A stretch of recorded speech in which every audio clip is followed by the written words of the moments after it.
এ ৫ মাস আগে সারা বাংলাদেশে সুদের ওয়াজ প্রত্যেক হুজুররা বইলা লাইছে, এখন সুদের ওয়াজ বন্ধ হয়ে গেছে। আরে বাটফারের গোষ্ঠী।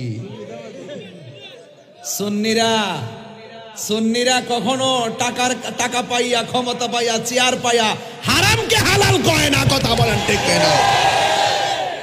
পারি না শুধু আপনাদের কারণে।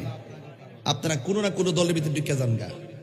যদি আপনারা সুন্নিরা সবাই এক থাকতেন, প্রত্যেকটা রাজনৈতিক দল সুন্নিদের পায়ে ধইরা সালাম করত। আপনাদের জন্য পারি না, নাইলে এতদিন গুছাই ফেলতাম। যখনই কোনো সুন্নির প্রতিনিধি আসে তখন তাকে আপনারা চিনেন না, তার কাছ থেকে টাকা নেওয়ার চেষ্টা করেন, তার থেকে পুস্তকের টাকা নেওয়ার চেষ্টা করেন, কত কিছু করেন। এখন ঘুরে দাঁড়ান, এখন ঘুরে দাঁড়াতে হবে, কারণ দেশ নিয়ে ষড়যন্ত্র চলছে।